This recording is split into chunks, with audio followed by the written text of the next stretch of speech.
소개해 주신 대로 저는 학위를 마치고 한남대학교 미국 남장로회가 대전에 세운 한남대학교 교수 및 교목으로 14년간 근무하다가 올해 초부터 장로신학대학교 역사신학 교수로 부임을 하게 됐습니다.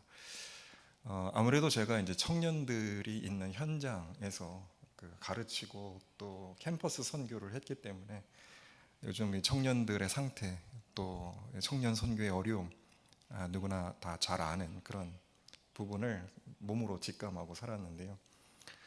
2010년경에 우리 선교단체 간사들이 이제 학원 선교는 끝났습니다. 학원 선교는 이제 접어야 됩니다. 절망 상태입니다. 바닥입니다. 이런 이야기를 했었거든요. 근데 지금에 비하면 그때가 훨씬 좋았던 시절인데 그때 이미 그런 절망감들을 토해내서 너무나도 참 어렵고 힘들게. 근데 제가 한 가지 가졌던 비전은 뭐냐면 그래도 하나님이 그루터기를 남겨두셨다. 믿으십니까? 어렵고 힘들어도 하나님의 사람들은 늘 남아있는 것이고 하나님이 그 사람들 통해서 역사를 이어가시는 거예요. 제가 한남대학교 교목으로 있을 때 채플 시간에 들어가 보면 일주일에 채플이 7번 있는데 한 번에 학생들 1200명씩 들어오거든요. 그러면 1200명 들어와 가지고 다 핸드폰 보고 자고 졸고 있어요. 그럼 제가 이제 그 앞에 서서 이제 말씀을 전할 때 위축이 된단 말이죠. 그런 경험 해보셨습니까? 1200명 앞에 섰는데 다 딴 데 보고 졸고 막 이러고 있고, 어떤 목사님 그 채플에 초청을 했더니 다시는 앞으로 자기 부르지 마라 그렇게 상처받고 가시면서, 왜냐하면 교회에서 설교하고 그러면 다 들어주잖아요. 근데 냉정하거든요. 우리 학생들은 관심 없고 채플에 끌려왔고 위축이 되는데, 그래도 딱 눈에서 레이저가 나오는 학생들이 있단 말이에요, 곳곳에. 근데 참 희한하죠. 하나님이 저로 하여금 그 아이들 보고 말씀 전하게 하시더란 말이죠. 그래서 하루는 제가 교목하면서, 야, 우리 너무 패배주의에 빠져 있지 말자. 우리 한번 학교를 소수가 한번 불을 한번 질러보자. 그래서 뭐 옛날 화려했던 옛날에는 막 손잡고 캠퍼스를 다 학생들이, 그래서 포위해서 기도하고 뭐 그런 역사도 있었다고 그러길래 학생들하고 같이 기도 모임도 시작하고, 그래서 재미나게 사역했던 그런 기억들이 있습니다. 근데 지금은 더 어려워졌습니다. 그래서 지금은 뭐라고 얘기가 나오냐면, 이젠 선교단체가 대학생 청년 선교하던 시는 지났다. 왜냐하면 지금 선교단체들이 대학생 선교를 거의 잘 해줬거든요. 또 교회 귀한 인재들, 사실 대학교에서 성경 공부하면서 선교단체들이 길러낸 친구들이 많은데, 지금은 선교단체들이 학원 선교를 못하는 상황. 이제는 교회가 감당해야 된다. 왜냐하면 선교단체도 이제 간사들이, 자원들이 많지가 않아서, 이제는 옛날에는 캠퍼스 하나에 간사들 한 사람 두 사람 뭐 그렇게 맡았는데, 이제는 한 명의 간사가 캠퍼스 3-4개를 맡아야 하는 상황이니까 뭐 선교가 제대로 되겠습니까? 간사들 자원들도 점점점 이제 줄어들고, 그러니까 이제는 교회가 선교해야 된다. 대학 선교를 교회가 맡아야 된다. 이런 이야기들이 나오고 있어요. 그래서 우리 이 신성 커뮤니티 교회에서 청년 세대, 대학 청년들 어떻게 선교할 거냐, 이런 걸 가지고 기도하고 또 교회가 마음을 모아서 노력하는 부분들은 이 시대에 정말 꼭 필요한 고민이고 우리가 꼭 해야 될 선교다라는 생각입니다. 물론 우리가 국내 선교도 해야 되고 해외 선교도 해야 되겠지만, 이 시대 교회가 해야 할 가장 중요한 선교가 있다면 그것은 젊은 세대들, 청년 세대들을 선교하는 것입니다. 그들을 잘 길러내는 것이 우리의 사명입니다. 오늘 제가 현장 전문가는 아니고 또 제가 현장 사역자도 아니고 대학에서 학생들 가르치는 사람이고 지금은 신학교에서 목회자들 양성하는 신학교 교수라서 현장에 대한 무슨 전문적인 전략이나 대안 같은 것들은 제가 말씀드릴 수는 없겠지만, 제가 역사신학 교수고 선교의 역사를 연구하는 학자이기 때문에 저는 과거에 답이 있다고 봅니다. 우리가 아직 미래를 살아보지 않았기 때문에 앞으로 어떻게 될지는 잘 몰라요. 그러나 우리가 믿음으로 비전을 가지고 바라보고 나갑니다. 그런데 지금까지 지나온 역사가 있어요. 하나님께서 우리를 붙들어 오신 역사가 있단 말이죠. 그 역사 속에 상당한 지혜와 해안이 있다라고 저는 생각을 합니다. 그래서 오늘 제가 그 역사 이야기를 여러분과 나누려고 하는 것이죠. 그래서 과거에 하나님이 우리를 어떻게 사용하셨나, 어떻게 우리를 인도하셨나, 한국교회를 하나님이 어떻게 성장시키셨나, 그 과거의 역사 이야기를 우리가 살펴보고 거기에서 우리가 청년 세대들을 어떻게 섬겨야 될지에 대한 그런 마음, 자세, 영성, 이런 것들을 오늘 여러분과 함께 나눠보고자 합니다. 제가 오늘 3마리 토끼를 잡아야 됩니다. 하나는 강의를 해야 되고요, 두 번째는 말씀을 전해야 되고, 세 번째 은혜를 끼쳐야 됩니다. 그래서 강의를 한다면 조금 딱딱해질 수 있고, 또 말씀을 전한다 그러면 오늘 강의인데 강의 내용을 또 전달해야 되는데, 어쨌든 여러분들이 협조해 주셔야 됩니다. 그래서 마음으로 기도해 주시면서 저의 강의 속에서 하나님 말씀 잘 새기는 그런 은혜 시간 됐으면 합니다. 자, 제가 그 자료를 좀 준비했는데요. 네, 한번 보시겠습니다. 우리 잘 아시는 대로 한국교회 놀라운 부흥의 역사 갖고 있습니다. 1885년에 우리 한국에 들어온 1세대 선교사 호레이스 그랜트 언더우드 모르시는 분은 없으실 겁니다. 이분이 1908년에 Call of Korea, 한국의 부름이라는 그 책을 썼는데, 이 책은 언더우드가 들어온 지 약 한 23년 정도 되는 해에 한국을 좀 알리면서 한국의 선교에 대한 비전을 세계 공동체에 알린 책이죠. 여기서 뭐라 그랬냐면 언더우드가 이런 말을 했습니다. 온 나라에 마을마다 동네마다 교회가 넘쳐나게 될 것이라 믿는다. 지금은 이 얘기 너무 당연한 얘기죠. 온 마을에, 온 나라마다 교회가 지금 교회가 참 많지 않습니까? 그런데 그때만 하더라도 이것은 대단한 이상이었어요. 왜냐하면 교회가 매우 드물었기 때문에. 1907년 조선 예수교 장로회 동로회가 처음 조직이 되고, 우리 총회는 1912년에 처음 조직이 됐는데, 총회 이전에 1907년에 동로회라는 조직이 처음 만들어졌어요. 그때 통계를 보니까 전국의 교회가 780여 개밖에 되지 않았어요. 전국에 남북한 다 합쳐서 780개밖에 안 됐던 것이고, 교인들 숫자는 72,900명에 지나지 않은 너무나 미미한 숫자죠. 인구 대비로 하면은 전체 인구의 0.5%밖에 안 됐다. 지금은 몇 프로입니까? 지금은 약 한 20%, 2015년까지는, 17년까지는. 근데 지금은 뭐 15%, 제가 조금 이따 또 말씀을 드리겠습니다만, 그래도 많은 거예요.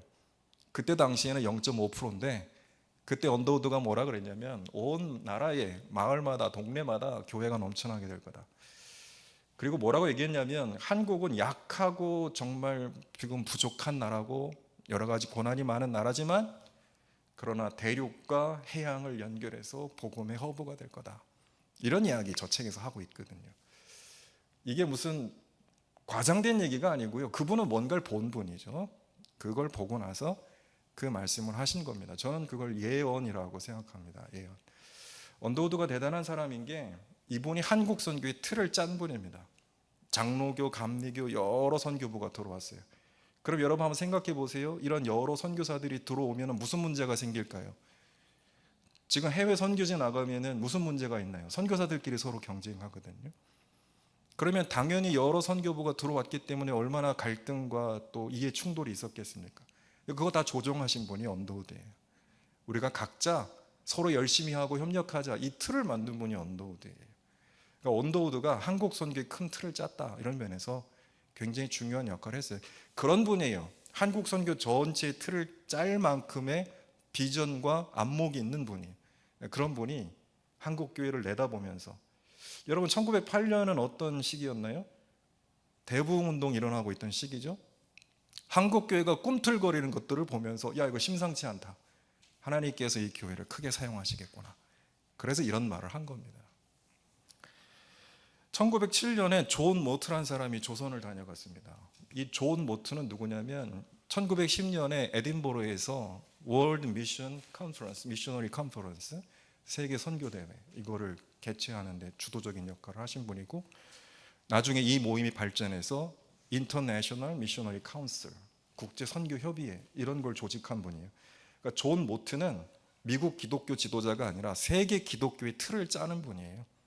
그런 안목이 있던 분이 한국을 다녀가면서 뭐라고 얘기를 했냐면, 조선은 근대 선교 역사상 완전히 복음화된 유일한 비기독교 국가가 될 것이라고 확신한다, 이런 얘기를 하고 갔거든요. 그러니까 이런 분의 눈으로 보기에 한국 교회는 심상치 않은 거예요. 당신은 미미했다고 제가 말씀을 드렸잖아요. 그런 걸 보면서도 이 한국 교회 생명력, 생동력 심상치가 않구나, 이 조선이란 나라가 완전히 복음화된 나라가 되겠구나, 이걸 확신한다라고 1907년에 말씀을 하고 나간 거죠. 이들의 예언 틀리지 않았습니다. 구한말, 일제강점기, 해방 이후, 한국전쟁, 여러분 제가 지금 말씀드린 거 이 역사 하나하나 곱씹어 보십시오. 구한말 조선의 형편이 어땠습니까? 일제강점기 우리나라 상황이 어땠어요? 해방 이후에 우리나라 어떤 모양이었습니까? 6.25 전쟁 때 이 나라 어떻게 됐습니까? 거기에 뭐가 살아남을 수 있었다고 생각하시겠어요? 그런데 그 모든 역사를 뚫고 교회가 성장한 거예요. 구한말에도, 일제강점기에도, 해방 이후에도, 한국전쟁으로 초토화된 이 나라에도 복음의 씨앗이 뿌려져서 교회가 성장하고 사람들이 자라나고, 그래서 오늘날 한국교회가 있게 된 것, 진짜 놀라운 하나님의 은혜가 아닐 수 없고, 바로 저분들은 그런 식견과 통찰력을 가지고 이 한국교회 역사하신 하나님을 바라보면서 저런 예언을 하신 것입니다. 대한민국이 뭐 민족 복음화 이런 것까지는 나가지 못했지만, 예를 들어 1960년대 완전한 복음화는 이루지 못했지만 60년대 민족 복음화 이런 이야기가 나왔고, 혹시 여러분 그때 나왔던 구호 생각나시는 거 있습니까? 민족 복음화, 한경직 목사님이 앞장서서 외치셨던 말씀인데요, 3천만을 그리스도에게로, 막 이런 구호도 했어요. 그때 인구가 3천만이었으니까 3천만을 그리스도에게로. 사실 60년대 당시만 하더라도 기독교 인구가 한 50만, 60만 밖에 되지 않았을 때예요.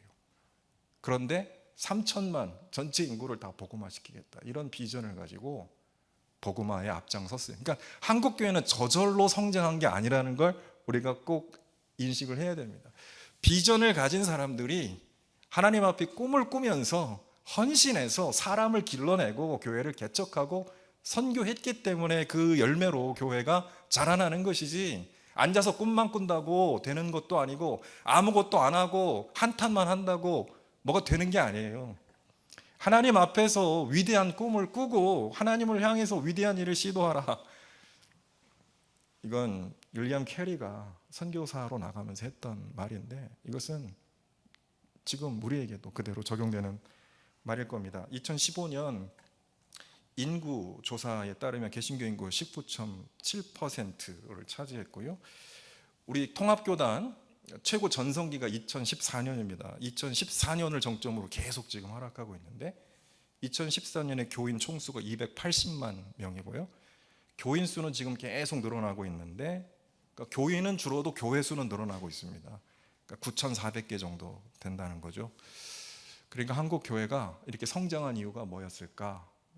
저는 영적인 지도력, 물론 위대한 지도자들의 비전이 있었고, 또 한국 교회가 한국 사람을 품는 영적 지도력이 있었기 때문에 교회가 성장한 것이다.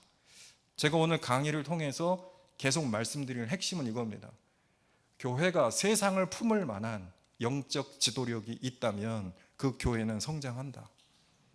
그런데 교회가 세상을 품을 만한 영적 지도력을 갖고 있지 못하다면 지금 아무리 거대해도 그 교회는 쇠퇴한다. 그럼 이 영적 지도력의 핵심이 뭐냐? 사람이에요. 사람들을 이끌어갈 그 지도력, 리더들, 그 사람들이 영적 지도력을 행사하는 것이니까, 그러면 이 영적 지도력을 행사하는 사람의 중심에 뭐가 있냐? 하나님 말씀이죠.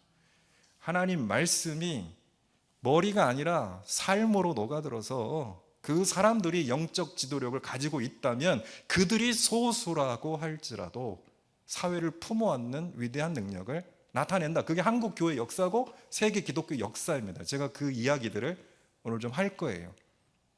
그런데 말씀이 사람들로부터 멀어지고 하나님의 사람들이 세워지지 못한다면, 교회가 아무리 거대한 외형을 갖고 있다 할지라도, 지금 아무리 많은 숫자가 있다 할지라도 결국 그 교회는 쇠퇴할 거다라는 걸 우리가 기억해야 합니다.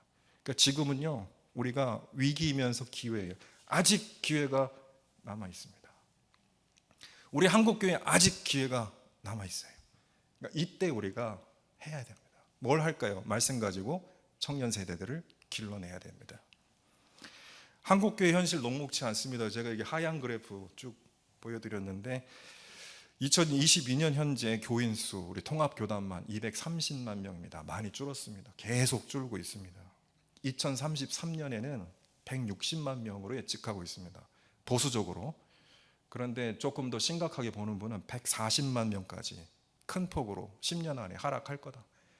그러니까 1년에 10만 명씩 줄어드는 거예요. 지금 대학 청년 세대 우리 교단 대학 청년들이 한 12만 명 정도 되니까 계속 없어져 가는 거고요. 1만 명짜리 교회 10개가 매년 없어지는 거예요.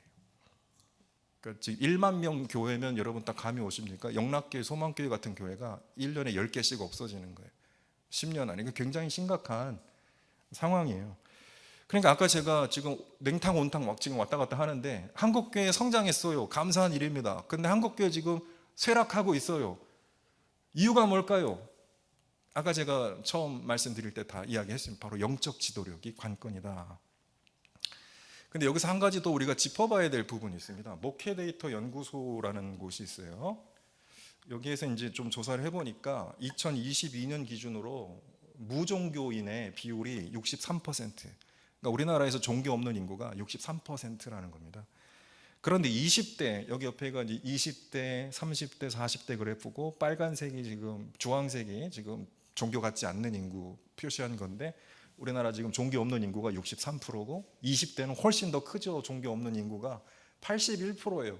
그러니까 20대들 중에 종교 갖고 있는 친구들이 19%밖에 안 된다는 거예요. 그 중에 이제 기독교인들은 몇 %겠느냐. 네, 이런 상황이거든요. 그러니까 저걸 보면 앞으로 상황은 더 심각해지겠구나. 저 20대가 자라 30대가 되면 어떻게 될까요?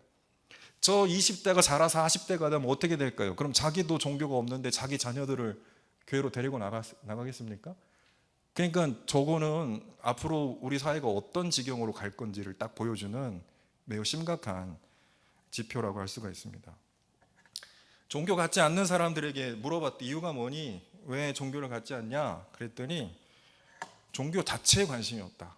옛날엔 교회 다니다 실망해서 교회 안 다녀요 이런 사람들이 있었는데 이젠 종교 자체에 관심이 없다. 왜 없냐? 종교가 삶에 의미를 주지 못한다. 우리 사회에 유익이 되지 않는 것 같다. 오히려 종교를 갖는 것은 이상한 사람 될 수 있는 것 같다. 제가 충격적인 얘기 들었어요. 청년들한테. 요즘 교회 다니는 사람들은 밑거리래. 밑거리 뭐냐? 그랬더니 믿고 걸러낸다 이거예요. 결혼 상대에서 믿고 걸러낸다는 거예요. 그러니까 교회 다니는 청년들이 옛날에는 엘리트고 최고의 지성인이고 리더십이 있었는데 이제 교회 다니는 애들 뭔가 이상한 애들 아직도 교회 다녀? 이런 이야기들이 있다는 거예요. 그래서 교회 다니는 친구들은 결혼 상대에서 밑거리래요. 믿고 걸러낸다. 굉장히 충격적인 얘기. 옛날엔 교회 오빠 뭐 이런 거 있었지 않았습니까? 뭔가 신뢰가 있었잖아요. 그래도 믿을 만한 사람. 근데 지금은 믿고 걸러낸다는 거죠. 야, 정말 심각하구나. 지금 상태가 이런 생각 하게 되죠. 여러분 혹시 이제 교회 청년들 보시면 많이 축복해 주세요. 정말 훌륭한 사람들. 제가 조금 이따 말씀 좀 나누면서도 하겠지만 두 가지 해야 됩니다. 선하고 유능한 사람으로 길러내야 합니다. 그러니까 착하기만 하면 안 돼요. 유능한 사람 되게 해야 합니다. 그리고 유능하기만 하면 안 돼요. 착한 사람 되게 해야 합니다. 착하지 못하고 유능하면 사고 칩니다. 그런 사람들이 공동체를 큰 어려움으로, 우리나라 똑똑한 사람이 없어서가 문제가 아니에요. 똑똑한데 착하지 않기 때문에 문제가 생기는 거거든요. 근데 착하기만 하면 안 돼요. 그런 사람들이 유능해야 됩니다. 그래야 교회가, 사회가 정의로워지지요. 그러면 유능하고 착한 사람을 길러내는 게 교회의 사명이에요. 세상에서는 유능한 사람 길러낼 수 있을지 모르지만 착한 사람 못 길러냅니다. 공교육 무너졌기 때문에. 이런 얘기하면 학교에 계시는 분들이, 저도 학교에 있으니까 착한 사람 못 길러내는 구조예요. 경쟁하면서 유능한 사람 길러내니까. 입시교육이 지금 그러고 가고 있지 않습니까? 심각한 문제. 착한 사람 누가 길러내요? 가정에서요? 학교에서요? 교회에서 길러내야 됩니다. 근데 성경에 답이 있더라고요.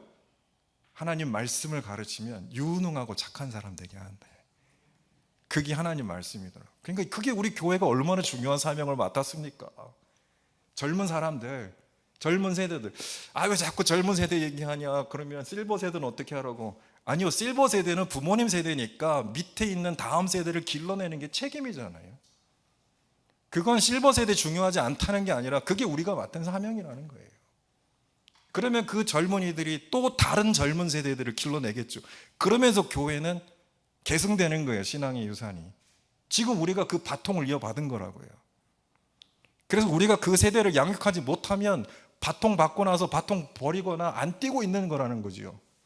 나한테 바통이 넘어왔는데 왜 안 뛰고 있냐고. 지금 선배들이 열심히 뛰어가지고 헐떡헐떡거리면서 뛰어와가지고 나한테 바통을 넘겨줬는데 왜 우리는 그 바통 쥐어받고선 가만히 머물러 있느냐, 왜 뒤로 가고 있느냐, 왜 바통을 내던지느냐. 그렇기 때문에 우리가 이 청년 세대 유능하고 선한 사람, 하나님의 사람 길러내는 일에 우리가 헌신해야 된다 말씀드리고 있는 겁니다. 그런데 제가 이런 자꾸 통계 얘기해서 죄송한데요, 지금 인구가 계속, 종교 인구가, 기독교 인구가 지금 초록색입니다. 계속 줄고 있고요. 지금 더 줄고 15%라는 조사가 나왔는데, 이런 것보다 더 심각한 수치가 말이죠, 교회 다니는 사람들 중에 명목적인 그리스도인의 비율. 명목적 그리스도인은 뭡니까? 말뿐인 그리스도인, 이름뿐인 그리스도인, 노미널 크리스찬 40%라는 거예요.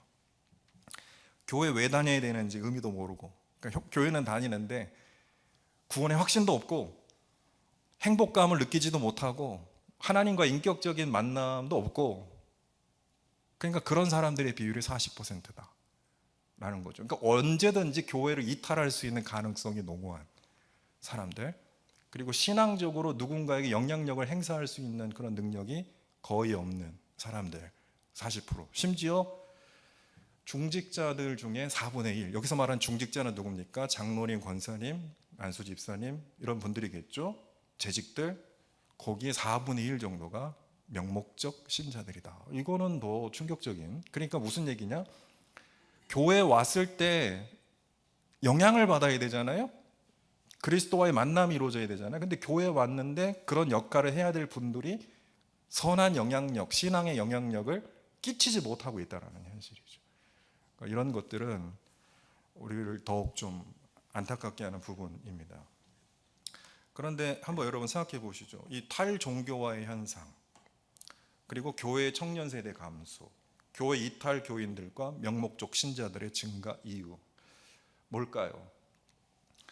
요즘 그 문화의 대세들 보면, 유튜브 보면 문화의 흐름들 볼 수 있지 않습니까? 물론 이제 알고리즘이 있어가지고 내가 좋아하는 것들만 계속 뜨는데, 그러니까 유튜브는 이제 공정한 언론이 아닙니다. 굉장히 편향된 언론입니다. 내가 좋아하는 것들만 자꾸 노출시키는. 그런데 어쨌든 먹방, 여행, 스포츠, 게임, 영끌, 비투, 부동산 투자, 주식 투자, 이런 거 다 들어보셨죠? 여기에 올인하는 세대거든요, 지금. 그러니까 뭘 말해줍니까? 야, 물질적, 그 다음에 어떤 재산, 경제적, 이런 것들을, 문화적, 풍요한 시대지만 영적으로, 정신적으로는 매우 황량한 시대가 바로 이 시대 청년들의 시대구나 라는 사실을 알 수가 있죠. 그럼 뭘 반영하고 있냐면, 교회가 이 시대를 살아가는 사람들에게 영적인 영향력이 매우 작다, 영향력이 크지 못하다라는 현실들을 반영한다라고 볼 수가 있습니다. 그런데 디모데 후서에서 사도 바울이 뭐라고 말을 하냐면, 디모데를 향해서 배우고 확신한 일에 거하라, 이렇게 바울이 권면을 합니다. 그런데 이 디모데 후서는요, 사도 바울의 유서와 같은 서신이에요. 사도 바울이 이제 마지막 죽기 전에 그 서신을 남기면서 자기가 가더라도 디모데와 같은 그런 다음 세대를 길러내서 그들로 하여금 교회를 섬길 책임을 맡기고, 그리고 디모데에게 이런 권면을 하면서 내가 이런 것처럼 너도 믿음직한 사람들을 세워서 계속 교회가 이어지게 하라. 고난과 박해 상황에 내가 언제 죽을지 모른다. 너도 언제 죽을지 모른다. 우리 언제 죽을지 모른다. 그러나 우리가 믿음의 선한 사람들 세워놓으면 그 사람들을 통해서 복음이 계속 이어질 수 있다. 그러므로 유능하고 선한 사람 세워서 길러내라. 이게 마지막 유언이에요, 사도 바울. 그러면서 이런 이야기를 하고 있는, 가슴이 뭉클한 얘기죠. 사실 이거는 디모데만 들어야 될 얘기가 아니라 지금 우리가 들어야 될 이런 메시지인 거죠. 그러면서 배우고 확신한 일에 거하라.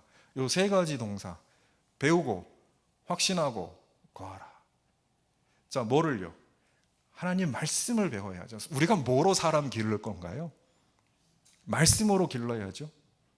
그리고 그 말씀을 가르치고 배우게 해서 그 말씀을 확신하게 하고 그 말씀 안에 살아가게 해야 되는 거죠. 배운다는 건 뭐예요? 일단 머리로 배우겠죠. 확신한다는 건 뭐예요? 가슴으로 그것을 받아들인다는 것이겠죠.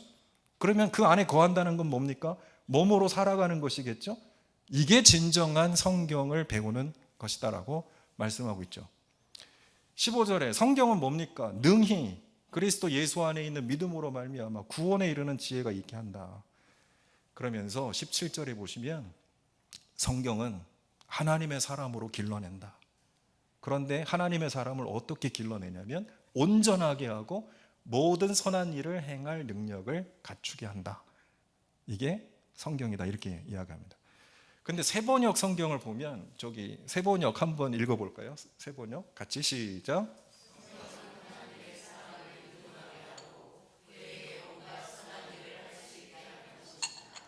아멘. 성경이 그냥 말씀이 아니에요. 성경이 그냥 지식이 아니에요. 성경이 그냥 책이 아니에요. 그러니까 우리가 이제 성경책 이런 말 쓰다 보니까 성경은 책이구나. 책이 아니에요. 그럼 성경이 뭡니까? 하나님의 능력이에요. 하나님의 능력이 성경이에요. 그런데 그 성경이 어떻게 능력을 나타내냐면 사람을 길러낸대요. 하나님 말씀이 사람 길러낸대요. 우리가 밥을 먹듯이 그 밥을 먹어야 사람이 자라나잖아요. 우리가 공부를 해야 사람이 자라나잖아요. 하나님의 사람은요, 말씀으로 길러진대요. 하나님의 사람으로 자라나게 한대요. 다른 방법 없습니다. 뭘 가지고 길러내겠어요? 하나님 말씀으로 길러야죠. 그런데 어떻게 길러내냐면 첫 번째, 유능하게 한대요. 그 다음 뭐예요? 선한 일을 감당할 수 있게 한대요. 유능하고 선한 사람으로 길러낸대요. 그러니까 유능하다는 얘기는 뭐예요? 그냥 말뿐인 그리스도인이 아니라 그리스도인으로 살아가면서 하나님이 맡기신 선한 일을 감당하게 한다는 거예요. 그게 성경이다. 저는 이 디모데를 향한 바울의 권면이 오늘날 청년 세대의 선교를 꿈꾸는, 또 기도하는 우리들이 간직해야 될, 하나님 말씀으로 청년들, 사람들 세워나가야 되겠구나. 유능하고 선한 사람들로 길러내게 되겠구나. 그럼 어떻게 길러내야 될까? 말씀을 가르치고 말씀을 확신하게 하고 말씀 속에 살아가게끔 성경을 우리가 가르쳐야 되겠구나. 이런 다짐을 갖게 된다. 하나님 말씀 배운다는 게 뭘까요? 제가 연구년 때 2018년에요. 그 애틀란타에 있는 그 컬럼비아 신학교에서 제가 교환 교수로 1년 있었는데요. 애틀란타 인근에 그 미국의 그 성장하는 교회들이 있습니다. 그 중에 하나가 이제 노스 포인트 커뮤니티 처치예요. 우리 신성교회도 신성 커뮤니티 처치잖아요. 세상을 향해 열려 있는 교회. 그 교회 오니까 진짜 열려 있어요. 이거 열면 확 열려 있어요, 그죠? 카페도 탁 열려 있어. 누구나 이게 턱이 없이 교회로 들어올 수 있는, 세상을 향해 열려 있는 교회라서 앞으로 이 시대를 딱 품어 안을 만한 이 하드웨어 그리고 소프트웨어가 잘 갖춰져 있는 그런 교회라는 인상을 받았습니다. 노스 포인트 커뮤니티 철치도 이제 그런 교회예요. 그러니까 지역 교회를 표방하지 않고 지역 사회를 위한 교회, 이런 교회인데, 그 목사님 누구냐면 앤디 스탠리 목사예요. 그 제가 거기 옛날에 그 에모리 대학에서 이제 유학을 할 때에도 거기에서 그분이 이제 목회를 하면서 꽤 오래 목회를 하신 교회인데, 그런데 제가 이제 2018년에 갔더니 아직도 목회를 잘 하고 계시더라고요. 설교를 참 잘 하시는데 그분이 이런 질문을 하시더라고요. 설교 시간에 1세기, 2세기 기독교인들과 21세기 기독교인의 차이가 뭐냐? 1세기, 2세기 기독교와 21세기 기독교의 차이가 뭐냐? 이렇게 질문을 하더라고요. 흥미있는 질문이었어요. 하나님도 똑같고 하나님 달라요? 1세기에 활동하신 하나님과 21세기 활동하신 하나님은 달라요? 성경이 달라요? 1세기, 2세기 성경은 21세기 성경과 다르나요? 같죠? 같은 성경이에요. 그럼 뭐가 달라요? 이런 얘기 하더라고요. 1세기 교인들에게 성경은 책이 아니다, 지식이 아니다, 교리가 아니었다. 그럼 성경이 뭐였다는 거예요? 그것은 증언이고 고백이고 삶이었다. 우리가 목격한 바고 우리가 증언하고 있는 바고 그것으로 우리가 죽을 수도 있지만 그렇게 실천하고 살아가는 삶의 방식이죠. 리얼 라이프, 리얼 스토리. 성경이 책 속의 이야기가 아니고 다른 사람 얘기가 아니고 우리들의 이야기, 나의 이야기, 현실이야. 리얼리티, 현실이다. 그런데 21세기 교인들은 책은, 성경은 책이고 교리고 지식이고 다른 사람 이야기고 책 속의 이야기. 그러니까 뭐라고 했냐면 성경이 책으로 전락할 때 기독교는 생명력을 잃어버린다. 자, 우리 옆에 있는 분에게 한번 이렇게 고민해 보세요. 성경이 책으로 전락할 때 생명력을 잃어버립니다. 이렇게 한번 고민해 보시죠.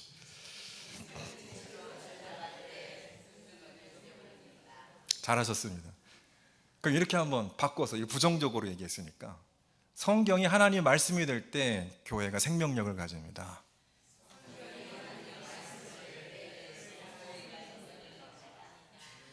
이게 아주 큰 차이예요. 여러분, 성경이 책이면 화석화되어 있는 거예요.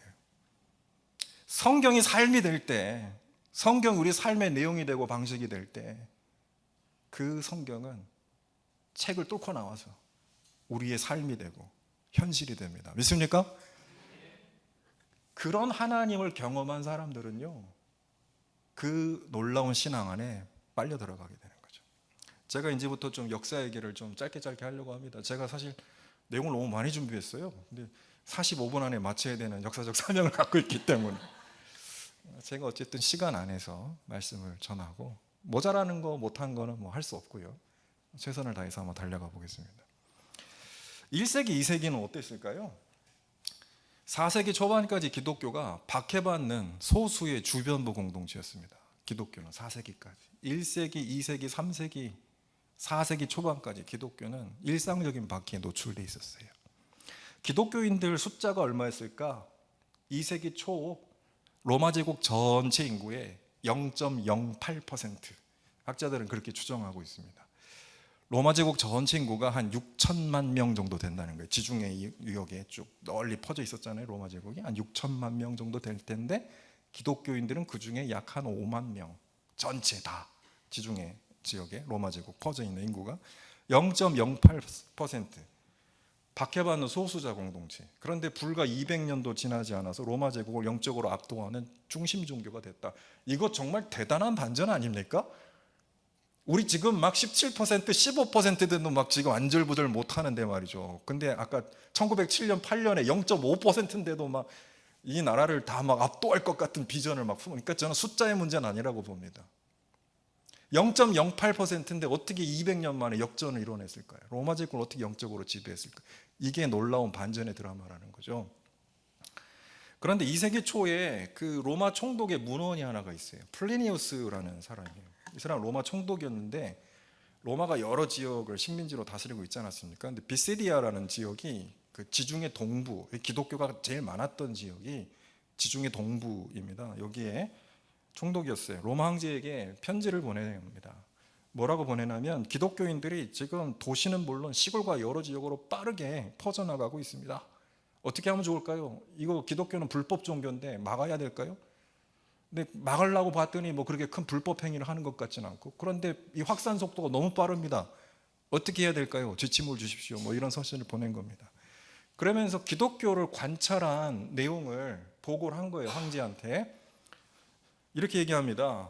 정해진 날 새벽에 그리스도 신에게 찬송하고 기도하고 범죄 저지르지 않고 사기, 도둑질, 간음 범하지 않기로 선하고, 아마 10계명 얘기하고 있는 것 같죠? 그리고 함께 음식을 나눕니다. 성만찬, 또 공동 식사 이런 거 얘기하는 것 같죠? 이런 사람들이에요.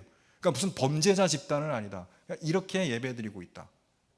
그런데 이 사람이 또 분석을 했어요. 근데 이 사람들 왜 이렇게 확산 속도가 클까? 여러분 이것만 보면은 왜 기독교가 왜 퍼져나갈 것 같으세요? 그런데 플리니우스는 그 다음 항목에서 이 기독교 확산의 이유를 찾은 것 같아요. 뭐냐? 로마 종교에는 없는 이상한 메시지를 전달한다 이거예요. 로마 종교에 없는 이상한 메시지가 뭐냐? 사랑한다, 섬긴다 이런 거예요. 로마는요 사랑이란 게 없어요. 뭐 신이 인간을 사랑하거나 인간이 신을 사랑하거나 사랑 관계가 없어요. 이웃을 사랑해라 이런 거 아예 없어요. 로마는요 이기적인 욕망 종교예요. 내가 잘 되기 위해서 신을 기쁘게 하고 제사 지내고 거기에서 뭔가를 내가 얻어내고 이런 거지. 뭐 신을 사랑하고 신이 인간을 사랑하고 뭐 이웃을 사랑하고 이런 개념 아무것도 없단 말이에요. 그런데 기독교는 희한하게도 이런 사랑을 전하고 병자 보살피고 나그네 환대하고 가난한 자 돕고 고아와 가부를 돕는 행위하면서 사람들의 마음을 훔쳐가고 있다. 이게 확산의 이유라는 것이죠. 어떻게 하면 좋겠냐? 근데 이 사람 꽤 똑똑했던 사람 같아요. 저 정도 되니까 로마 제국 총독으로 다스렸던 것 같아요. 왜냐하면 2세기 초에 유스티누스라는 분이 변증서라는 걸 썼는데 이 변증서가 뭐냐면 기독교를 박해하는 황제와 원로원 로마 제국에 기독교는 이런 종교니까 박해하지 말라 이거를 편지로 쓴 거예요. 그게 변증서입니다. 기독교 신앙을 변호하는 변증서. 근데 이 내용을 보면은 당시 기독교인들이 어떻게 예배드리고 살았는지를 요약하고 있어요. 주일에 도시와 시골에 사는 사람들이 한자리 모여서 말씀 봉독하고 인도자가 설교하고 말씀에 따라 살 것을 다짐하고 모두 함께 일어나 기도하고 빵과 포도주를 가지고 함께 나누고 헌금을 모아서 이런 사람들에게 나눠주고 구제하고 돌본다. 이게 이제 핵심. 여기 보면 이제 오늘날 우리가 드리는 예배에 중요한 내용들이 잘 들어가 있죠. 여러분 여기서 보면 우리가 뭘 알 수가 있습니까? 아, 기독교인들은 예배와 삶이 구별되지 않았구나. 예배 때 말씀을 나누는데 그 말씀의 내용은 뭐예요? 하나님의 은혜, 예수님의 사랑. 이게 핵심이라고요. 기독교 교리의 핵심은 뭐냐? 사랑이라고요. 근데 여러분 생각해 보십시오. 사랑이 종교적 교리입니까? 사랑은 그냥 윤리적인 얘기예요. 그런데 삶에 관한 이야기죠. 근데 그것이 기독교 신앙의 핵심이라는 거죠. 그걸 배우고 나가서 그걸 실천하고. 그러니까 예배와 삶이 구분되지 아니하고 교회와 세상이 구분되지 아니하고 그렇게 살았기 때문에 특히 사회에서 버림받은 사람들, 사회에서 외면당하는 사람들, 이런 사람들을 환대하고 포용하면서 많은 사람들이 기독교에 이끌렸다, 이런 얘기를 하는 거죠. 아까 앤디 스탠리 목사 이야기 제가 잠깐 했는데 이분이 이제 1세기, 2세기 기독교 얘기를 하면서 로마인들이 기독교인들에게 했던 세 가지 반응. 첫 번째, 로마인들이 기독교인들을 보면서 첫 번째, 깜짝 놀랬다, 전율했다. appalling, 깜짝 놀랬다. 그들하고 너무 다르게 사니까. 순교 당하죠. 전염병 걸렸는데 다른 사람 다 도망갔는데 남아서 간호하죠. 이상한 거예요. 자기 재산 풀어서 나눠주죠. 종과 노예들 품어주죠. 이상하게 행동하는 거 보고 깜짝 놀래요. 첫 번째 반응. 두 번째, 어필링은 뭐냐면 감동적인, 이게 이끌리는, 야, 저 사람들 매력적이네, 멋있네. 처음엔 놀라다가 두 번째는 감동받고, 세 번째 반응 contagious, 전염된다 이겁니다. 야, 나도 저 사람들처럼 살고 싶다. 이게 로마인들의 반응이었다는 거예요. 처음엔 놀라다가 두 번째는 이끌리고 세 번째는 똑같이 전염된다. 어디에 전염되는 거예요? 복음에 전염된다. 그래서 많은 사람들이 교회로 몰려들었다. 그런 설명이거든요. 한 예가 로마에서 일어났던 전염병 때 팬데믹 상황에서 로마 인구의 4분의 1까지 죽고 3분의 1 죽고 이런 전염병이 매우 많았는데 당시 모든 종교 지도자, 정치 지도자, 심지어 의사들 다 도망가기에 급급했어요. 지금처럼 무슨 세균학, 병균학 이런 게 발전하지 않았기 때문에 전염병 걸려도 원인도 모르고 무조건 내버리고 도망가라. 그러니까 다 도망갔겠죠. 근데 어떤 사람들 도망갔을까요? 힘 있는 사람들 도망갔을 거 아닙니까? 그럼 남아서 죽는 사람들은 연약한 사람들일 거 아니에요. 근데 안 도망가고 자리 지켰던 사람들이 있었다. 누굴까요? 기독교인들이죠. 자리 지키면서 간호하고 돌봐주고 그러면서 자기들도 병들고 죽고. 그런데 기독교인들의 돌봄을 받은 사람들 중에 많은 사람들이 회복이 되고 치유가 되고 살아나면서 고치받은 사람들, 그 광경을 지켜보던 사람들이, 야, 기독교는 정말 사람 살리는 종교구나, 기독교는 세상을 구원하는 종교구나, 저게 진짜구나. 정치인들 다 도망가고 로마의 종교 지도자들 다 도망가고, 왜? 종교 귀족들이었으니까요, 그들은요. 그런데 기독교인들 남아서 말로만 사랑하는 게 아니라 행함과 진실로 사랑하고, 그걸 보면서 가족도 날 버렸는데, 친구도 날 버렸는데 예수님 나 버리지 않았다. 그러면 이 기독교 공동체가 어떤 공동체가 됐을까요? 가족보다 더 끈끈한 가족 공동체, 하나님의 가족 공동체, 무너진 사회를 대체하는 모범적인 사회 공동체가 됐겠죠. 그러면서 팬데믹 지나고 나서 기독교가 엄청나게 부흥했다라는, 그래서 심지어 그걸 연구한 학자 로드니 스타크라는 학자에 따르면 2세기, 3세기 팬데믹이 없었다면 기독교는 로마의 중심 종교가 될 수 없었을 거다, 이렇게까지 이야기를 하죠. 당시 상황에서 이 알렉산드리아 감독 디오니시우스, 이 부활절 서신을 썼는데 3세기 말이죠. 이 3세기 말이 기독교 박해가 절정에 다다르던 때예요. 로마 제국이 기독교인들 박해하면서 막 핍박하면서 엄청나게 많은 순교자들이 쏟아져 나오던 그런 시기인데도 기독교인들은 이 병 걸린 그 로마인들 품어주고 돌봐주고, 그러다가 많은 형제들이 죽고, 그렇지만 왜 그랬나? 이게 우리 예수님께서 우리에게 보여주신 사랑이다. 예수님의 십자가의 사랑, 그 사랑을 본받는 것이, 예수님이 자기 몸을 바쳐서 이웃을 사랑한 것처럼 우리도 죽어가는 이웃들을 그렇게 사랑해야 되는 것이 우리의 마땅한 도리다. 그러다가 우리 형제들이 병 걸려 죽었을지라도 그들은 죽은 것이 아니라 주님 안에 살아있다. 우리 죽어간 형제 자매 위해서 슬퍼하지 맙시다. 주님 안에 영생을 누리고 있는 형제들을 기쁘게 바라봅시다. 그들의 죽음은 순교와도 같습니다. 자, 이런 것들이 바로 기독교가 2세기, 3세기 급심한 박해를 뚫고서 0.08%의 소수에 지나지 않은 사람들이 그 모든 것들을 뚫고서 로마 제국을 영적으로 지배했던 영적인 지도력이라고 봅니다. 바로 그런 힘이 있었기 때문에, 그러니까 성경 말씀이 교리가 아니고 지식이 아니고 삶으로 나타나는 선한 영향력이었기 때문에 그것이 사람들에게 엄청난 파급 효과와 엄청난 설득력을 가지고 성장했다라는 것이죠. 한국교회 성장도 마찬가지라고 봅니다. 한국교회가 성장하게 됐던 때 기독교는 어떻게 성장했을까요? 저는 한 두 가지 정도만 말씀을 드리고 싶어요, 이 자리에서. 첫 번째는 교육선교고, 두 번째는 의료선교입니다. 기독교가 한국에 끼친 가장 중요한 공헌이 뭐냐? 교육선교죠. 수많은 기독교 학교, 미션스쿨, 기독교 대학 그 증거죠.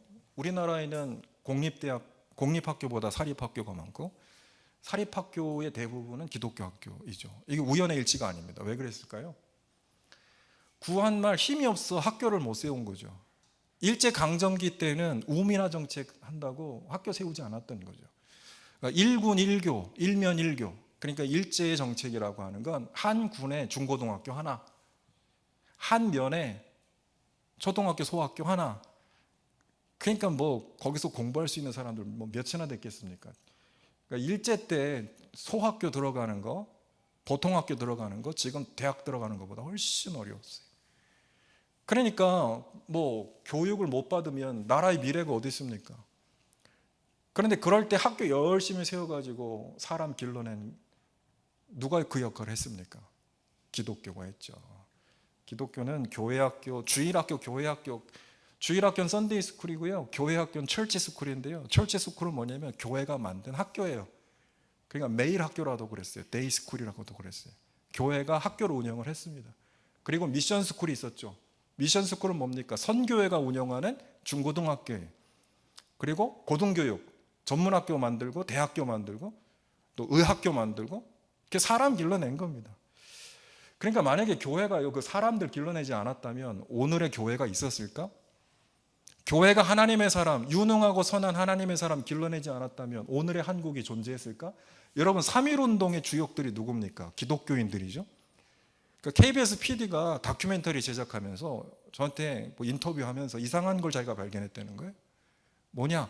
기독교 학교가 없었던 곳에는 3.1운동도 일어나지 않았더라, 이런 얘기합니다. 그러니까 교회와 기독교 학교가 센터가 돼서 거기에서 3.1 운동이 조직이 돼가지고 지역적으로 이렇게 거족적인 운동으로 발전한 거예요. 그러니까 교회가 길러낸 하나님의 사람들은 3.1 운동의 주역이 돼. 임시정부 만들어지지 않습니까? 그 상해에 거기 임시정부의 주요 핵심 인물들이 기독교인들이에요. 대한민국 정부 수립될 때에 여러분 잘 아시는 대로 재헌국회 때 기도로 시작하지 않았습니까? 우리나라가 말이죠, 재헌국회 시작할 때 기도로 시작한 이상한 나라예요. 하나님의 은혜죠. 그거 왜 그랬을까요? 지도자들의 대부분이 기독교인들이었기 때문에. 그거 저절로 된 게 아니죠. 사람을 길러냈기 때문입니다. 대한민국 천연자원 없습니다. 그런데 지금 선진국 대열에 들어갔지 않습니까? 우리나라처럼 지금 민주주의가 발전한 나라가 어디 있습니까? 지금 민주주의 뭐 여러 가지 문제점들도 있지만 대한민국처럼 민주주의가 발전된 나라가 없어요. 지금은 K컬처가 난리죠. 세계 어디나. 그럼 여러분 우리나라 경제 발전한 이유, 정치 발전한 이유, 문화 발전한 이유 어디에 있다고 보십니까? 우리가 길러낸 사람들, 교육을 통해서 길러낸 사람들이 재산이었다. 그럼 그 사람들 누가 길렀냐고요? 이 나라의 사람들 누가 길렀냐고요? 교회가 사람들 길러낸 겁니다. 그게 교회의 자산이 되고 그것이 교회의 영향력이 되고 그 복음의 영향력으로 길러진 사람들 우리 사회를 이끌어 갔기 때문에 우리 사회가 이만큼 성장한 것이라고 생각합니다. 제가 한남대학교에서 근무했다고 그랬지 않습니까? 이 한남대학교는 미국 남장로의 선교사가 세운 학교이죠. 근데 이 윌리엄 린튼 인돈 박사, 이분의 이제 그 아들이 인휴 박사고, 인휴 박사 아들이 지금 인세반 인요한 박사입니다. 인세반 박사님은 지금도 이제 북한에서 결핵 퇴치 사업을 하고 있는 분이고, 인요한 박사는 여러분 잘 아시는 대로. 자, 이 인돈 박사가 이제 한국에 대학을 세울 때 뭐라고 그랬냐면 일제 강점기 때부터 남장로의 교육 선교를 책임지셨던 분인데, 우리가 한국에서 할 수 있는 최고의 봉사는 뭐냐? 교육이다. 일본이 교육을 했지만 일본의 조선 교육의 목적은 뭐냐면 충량한 천황의 신민을 길러내는 것이 교육치고 교육 목적의 일성이었어요. 조선에서 교육하는 목적은 천황에 충성된 독실한 숭배자 길러내는 것이 일본 교육의 목적이었다고요. 일제 강점기 내내 말이죠. 거기에 물들지 않은 학교는 어디였습니까? 민족사학 아니면 기독교 미션 스쿨인데요. 미션 스쿨이 주류가 아니었겠어요? 그러니까 한국에서 할 수 있는 천황 숭배에 물들지 않은 하나님의 그 말씀으로 길러진 사람들, 교회를 위해서 민족을 위해서 봉사할 수 있는 사람 길러내는 것이 우리가 한국에 할 수 있는 최고의 선교고 최고의 봉사다. 학교에서 길러낸 사람들이 누구예요? 물론 학령기 지난 나이 드신 분들도 교육을 했습니다만 학교에서 길러낸 사람들이 청년들 아닙니까? 젊은 세대들 아닙니까? 그 사람들이 교회 지도자가 됐고요. 그 사람들이 민족의 지도자가 됐고요. 그러니까 교회가 역경 속에서도 성장한 거예요. 전 이렇게 말씀드리고 싶습니다. 힘들고 어려워도 사람 길러낸 교회는 부흥하고 성장한다. 사람 길러내는 교회는 사회와 역사를 변혁시킨다. 잘 길러내야 되겠죠. 기독교적으로 하나님 말씀으로 잘 길러낸 선하고 유능한 하나님의 사람 길러내면 그 사람들이 씨앗이 되고 자라나 큰 나무가 되고 놀라운 열매를 맺게 한다는 말씀입니다. 의료 선교도 한번 살펴보면요, 처음에 선교사들 편지를 보면은 목사님 제가 몇 시에 마쳐야 되나요? 이미 끝났어야 되나요? 예. 지금 맞죠. 제가 요거까지만 하고 이제 결론을 좀 말씀을 드리려고 할게요. 자, 의료 선교. 선교사들이 전도하러 가는데 처음에 사람들이 듣지 않아요. 외국 종교, 외국인들. 근데 이 사람도 언제 마음을 열기 시작하냐? 항상 전도자와 의사가 같이 다녔거든요. 병 고쳐주니까 사람들이 치료를 받으니까 신뢰가 생기는 거죠. 그러니까 이제 뭐 저기 섬에 있는 사람들, 산에 있는 사람들, 오지에 있는 사람들 제 발로 찾아오는 거죠. 근데 병원에서 돈 없으면 가세요. 부자만 오세요. 양반만 오세요. 그랬나요? 여자는 오지 마세요. 그랬나요? 다 받아줬죠. 치료했죠. 돈 없는 사람들은 선교회에서 공짜로 치료를 해줬죠. 그러니까 치료받고 간 사람들 뭐라 그러면 예수님 고쳐줬다. 그래서 이름을 붙이는 거죠. 병원 이름을 예수병원 뭐 이렇게 짓는 거죠. 그러니까 신뢰가 생기고 마음 문을 열고, 그래서 기독교 선교가 그때부터 달라지기 시작한 거. 그러니까 제가 말씀드리고 싶은 핵심은 말 가지고만 안 되고요, 삶으로 보여줄 때 하나님 말씀이 삶에 녹아들어서 그 삶으로 선한 영향력이 전파가 될 때 사람들은 기독교를 받아들이게 된다라는 것이죠. 제가 이제 다음으로 좀 넘어가 보겠습니다. 그러면 우리 청년 선교 어떻게 되느냐? 오늘 제가 말씀을 읽었는데 로마서 1장 16절로 17절 이 말씀을 보면 사도 바울이 이렇게 얘기합니다. 내가 복음을 부끄러워하지 아니하노니 이 복음은 모든 믿는 자에게 구원을 주시는 하나님의 능력이 된다. 여러분, 복음이 부끄럽습니까? 사도 바울은요, 유대인 앞에서 헬라인 앞에서 복음을 부끄러워하지 않았어요. 유대인의 율법이 부럽거나 두렵지 않았어요. 헬라의 철학과 권력, 여기서 말하는 헬라인은 누굽니까? 로마인들이거든요. 그들의 권력과 철학이 무섭거나 두렵지 않았어요. 담대하게 복음을 선포했죠. 왜 그러냐면 하나님의 능력이기 때문에. 오늘 우리 이런 확신이 있습니까?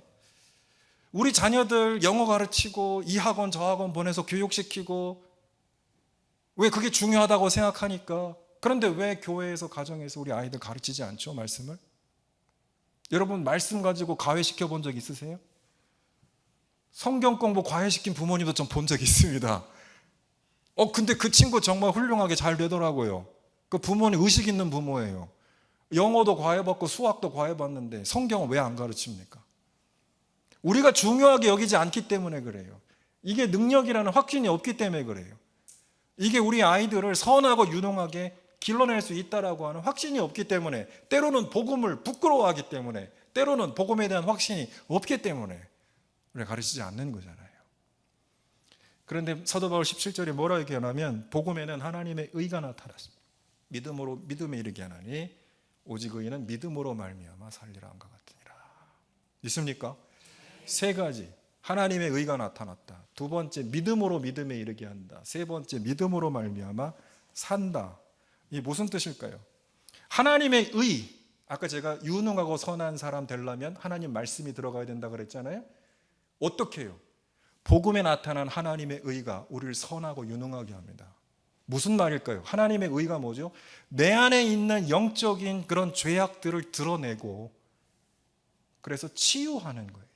우리가 스스로는 자기 점검이 안 돼요. 내가 어떤 사람인지, 내가 무슨 문제가 있는지, 내 인생의 의미는 뭔지, 목적은 뭔지, 어떻게 살아가야 되는지 답을 주지 못한다고요. 세상 그 누구도. 근데 하나님의 말씀이 들어가면 그것이 우리의 생각을 바꾸고 마음을 바꾸고 내 안에 있는 숨은 죄악들을 드러나게 하고, 드러날 뿐만 아니라 그것을 치유하고, 그래서 착한 사람 되게 하고, 하나님 말씀 앞에서, 그리고 유능한 사람 되게 한단 말이에요. 내가 내 죄의 문제를 해결하고 나서 다른 사람의 죄의 문제, 우리 사회의 불의의 문제를 해결하는 유능한 사람 되게 한다 이겁니다. 그게 복음 안에 나타난 하나님의 능력이라는 거예요. 믿음으로 믿음에 이르게 한다? 두 가지 믿음이 나오지 않습니까? 첫 번째 믿음은 뭔가요? 하나님 말씀을 믿고 사는 거예요. 삶의 기반인 겁니다. 여러분, 뭘 믿고 사십니까? 사람을 지배하는 철학과 신념 다 있습니다. 그거 없는 사람 없어요. 인생관, 가치관이 없는 사람이 없단 말이죠. 기독교인은 하나님 말씀으로 산다 라고 하는 그런 기반, 그 하나님 말씀에 대한 신뢰가 있어야 됩니다. 그게 믿음이에요. 하나님이 나를 정의롭고 유능하고 선하게 하신다라는 믿음, 거기에 기반해서 신앙이 시작되는 것이고요. 두 번째 믿음은 뭡니까? 말씀에 대한 신뢰가 있는 사람은 하나님께 내 삶을 맡긴다는 거예요. 하나님께 내 삶을 맡기고 주님 말씀 순종하며 믿음으로 살아간다. 이게 두 번째 믿음입니다. 깔뱅은 이것을 구분을 했어요. 첫 번째 믿음은 지식이에요. 하나님을 아는 지식. 두 번째 믿음은 뭐라 그러냐? 하나님을 향한 헌신이에요. 내 삶을 주님께 드립니다. 피도키아, 내 삶을 드린다라고 하는 완전한 헌신. 이걸 두 번째 믿음이라고. 그러니까 하나님 말씀은 머리의 지식으로 끝나서는 안 되고 삶의 모양과 삶의 방식이 되어야 됩니다. 그 세 번째, 믿음으로 말미암아 살리라, 이런 선포, 즉 하나님 말씀은 살아야 됩니다. 제일 위험한 게 뭐예요? 연애를 책으로 배웠어요. 이거 큰일 나지 않습니까? 자동차 운전을 책으로 배웠어요. 어떻게 합니까? 실제로 해봐야죠. 삶의 자리에서, 관계 속에서 해야 되는 거죠. 하나님 말씀 어디서 배워야 됩니까? 삶 속에서, 관계 속에서, 누구와의 관계 속에서? 하나님과의 관계 속에서, 인격적인 관계 안에서 하나님 말씀을 배우고, 그래서 말씀을 통해서 지식을 배우면 안 되고 하나님을 만나야죠. 하나님과의 관계 형성이 일어나야죠. 그래서 자아를 성찰하게 되는 것이죠. 그래서 내 삶을 통해서 이웃과의 관계로 확장되어야 되는 것이죠. 그게 복음 안에 담겨 있다라는 말씀이에요. 한국교회 별명이 뭐였는지 아십니까? 성경 기독교였어요. 바이블 크리스티애니티. 왜 그랬나요? 한국교회는 사경회가 끊이지 않는 교회였습니다. 3일 부흥회, 그리고 일주일 사경회. 사경회는 뭡니까? 말씀 공부하는 바이블 클래스입니다. 그리고 한 달 사경회가 있었고요. 그러니까 3일짜리, 일주일짜리, 10일짜리, 30일짜리 이런 사경회가 끊이지 않았고 지역마다 남녀 성경학교가 있었습니다.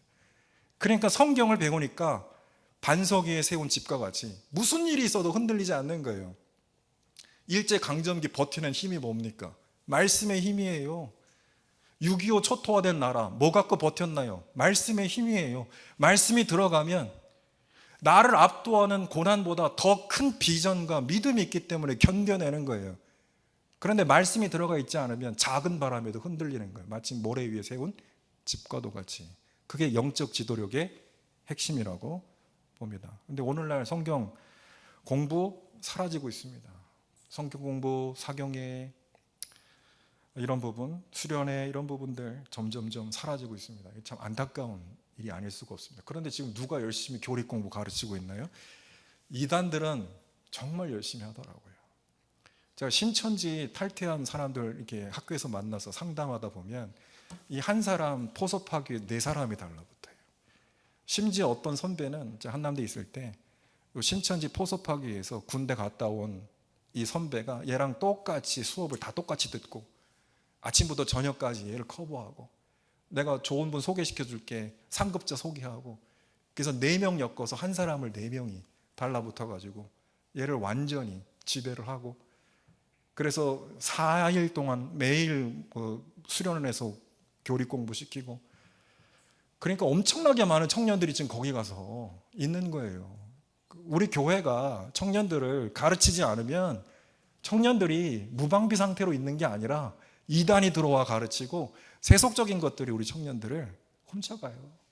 그러니까 우리 청년들 말씀으로 부지런히 가르쳐야 될 사명과 책임이 있어요. 말씀이 들어가 주인 되지 못하면 그 주인 자리를 누군가 차지해서 잘못된 방향으로 이끌기 때문에 우리는 이 시대에 청년들을 말씀으로 바로 세워가야 될 필요가 있다라는 말씀을 드립니다. 이제 한 가지만 말씀드리고 이야기를 마치겠습니다. 제가 누구를 소개시켜 드리려고 그러냐면 바로 윌리엄 윌버포스라는 사람입니다. 제가 이제 앞서서 하나님의 사람 길러야 되는데 어떻게 길러야 되느냐? 관계 속에서 길러야 된다. 그럼 누가 가르쳐야 되느냐? 신앙의 멘토가 있어야 된다. 청년들 저절로 배우지 않습니다. 멘토가 있어야 돼요. 어떤 사람? 선한 영향력을 끼칠 수 있는 사람. 기독교는 항상 그렇게 말씀을 전파해 왔어요.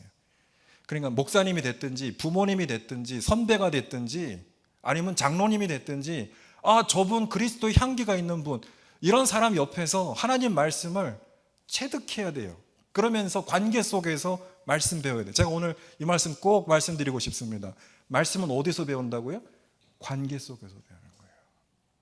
인격적 관계 속에서 배우는 거예요. 그러니까 선한 영향력을 끼치는 분이 그 선한 영향력을 통해서 하나님과의 관계로 이끌어줘야 되는 거예요. 그 속에서 말씀을 배우는 거예요. 그래야 말씀이 지식으로 안 들어오는 거죠. 삶으로 다가오는 거예요. 우리 교회가 그런 선한 영향력을 이렇게 멘토로서 우리 청년들 품어주는 역할을 해줘야 됩니다. 잔소리 막 꾸중하고 비판하고 이런 거 말고 감싸주면서 선한 영향력을 받을 수 있도록. 그리고 두 번째는요, 컨텍스트가 필요한 거예요. 선교 현장이 필요하다 이겁니다.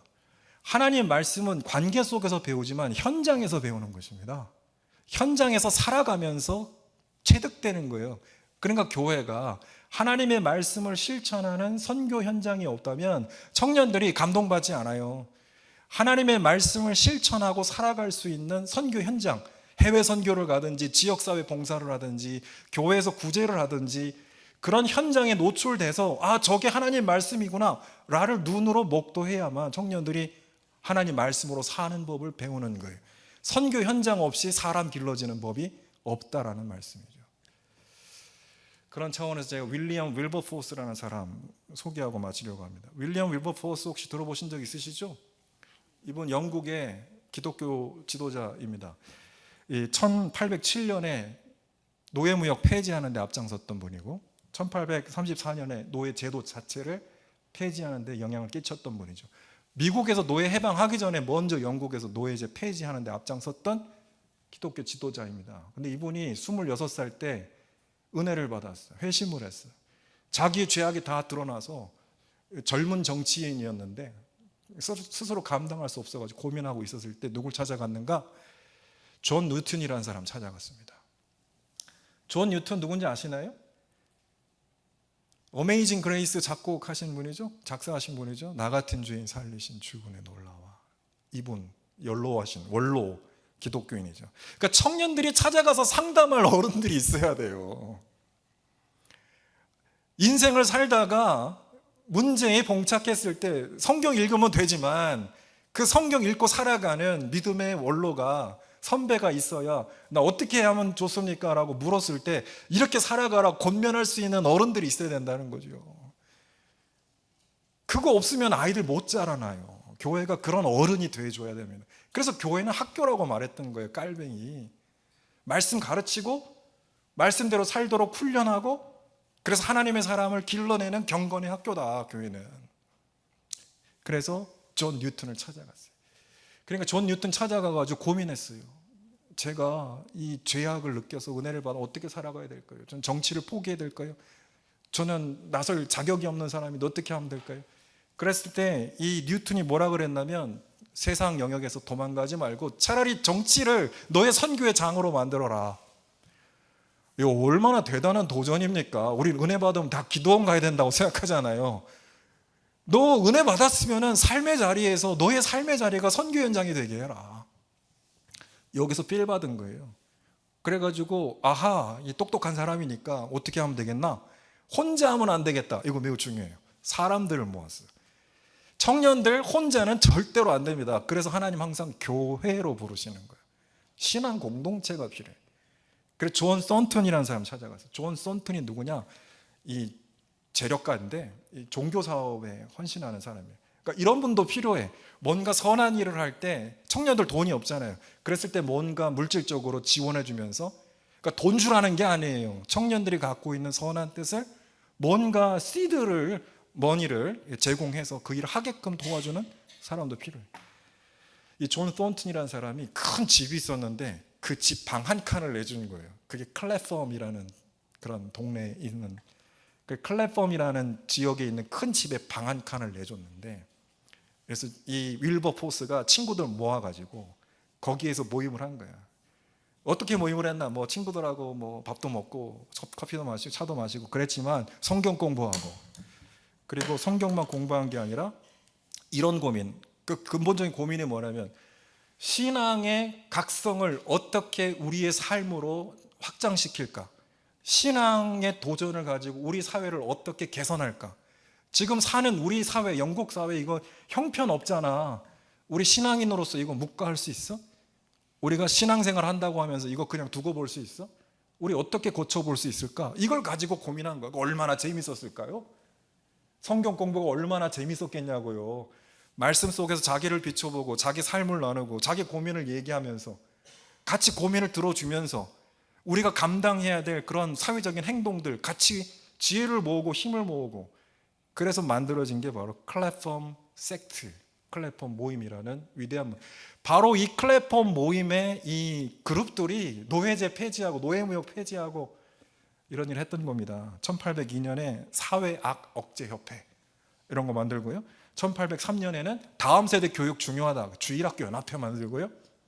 1804년에 영적 각성을 위해서 무엇보다 성경 보급이 중요하다. 그래서 영국 성서공회 만들고요. 이 사람들 노력 없었으면 영국 어떻게 됐을까요? 근데 영국 성서공회는 매우 중요한 단체입니다. 왜냐하면 우리 한국에 선교사 들어오기 전에 만주에서 복음 받아들인 사람들, 서상윤, 이응찬, 백홍준 들어보셨죠? 선교사 들어오기 전에 먼저 만주에서 복음을 받아들이고 우리말로 성경 번역해서 성경 보급했던 사람들, 권서, 메소드에서 이 사람들을 고용해서 성경 보급하게 한 단체가 영국 성서공회입니다. 우리 한국의 성경 번역과 보급의 책임을 맡았던 단체가 영국 성서공회예요. 그거 윌리엄 윌버포스 아니었으면 만들어지지 않았을 단체란 말이에요. 얼마나 큰 영향력을 끼쳤습니까? 제가 말씀드리고 싶어요. 이렇게 얘기했습니다. 이 윌버포스가 한 말이에요. 권위와 영향력 가진 사람들 많아요. 뭐 교회 국회의원도 많고, 뭐 교회 뭐 영향력 있는 재력가들도 있고, 그런 사람들 교회에서 혼자 믿으면 안 된다 이겁니다. 어떻게 해야 되나요? 힘을 모아서 모든 삶의 자리에서 교회와 사회와 뭐 정치하는 사람 정치 영역에서, 사업하는 사람이 경제 영역에서 악에 대항하는 그런 우리가 힘을 모아서 해야 된다. 그리고 중요한 게 다음 세대를 교육해서 이 세대로 하여금 우리 사회에 만연된 독, 죄겠죠? 이 독의 폐해를 막을 만한 해독제 제공해야 된다. 그래서 우리 무너져가는 사회, 이 도덕을 유지할 뿐만 아니라 이를 회복하려면 명목적 기독교로는 안 되고 실질적 복음적 신앙 회복해야 된다. 그러니까 요는 이겁니다. 말씀을 생생하게 다음 세대에 가르쳐서 이들을 교육하고 이들을 길러서 우리 사회를 변혁시키는 사람들이 되게 하자. 이게 윌버포스의 비전입니다. 사랑하는 교회 여러분, 우리가 청년들 하나님 말씀으로 선하고 유능하게 길러내고 이들이 자라나면 교회를 변화시키는 중요한 사람들이 될 것이고, 이 사람들이 자라나서 우리 사회를 변화시키는 하나님의 귀한 사람으로 쓰임 받을 줄로 믿습니다. 우리가 받은 이 청년 선교의 사명, 하나님 말씀을 잘 가르쳐서 이뤄 나가는 저 여러분 다 되실 수 있기를 주의 이름으로 부탁합니다.